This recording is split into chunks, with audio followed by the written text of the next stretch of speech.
We'll guide you through how to increase or decrease alarm volume on an iPhone. If you find this useful, then consider subscribing and liking the video. Here we are on an iPhone. So you may be finding that the alarm volume is too quiet or too loud, and so you want to increase it or decrease it.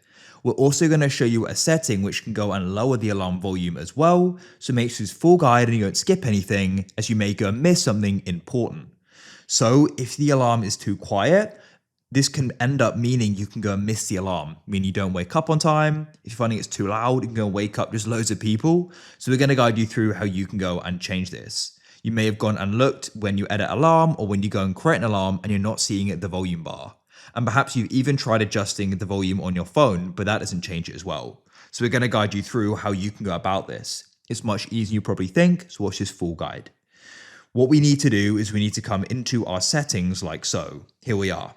So first of all, if you want to go and increase or decrease the volume, what we need to do is we need to come and scroll down. And what you want to do is go and find the option for sounds and haptics, and you want to come into here.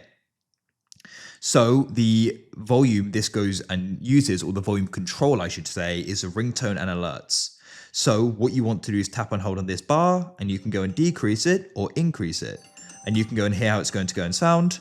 I like to go and turn off change your buttons as well. A setting I think is worth turning off is come into Face ID and passcode, scroll down, and you can turn off attention aware features, as this can go and lower the volume.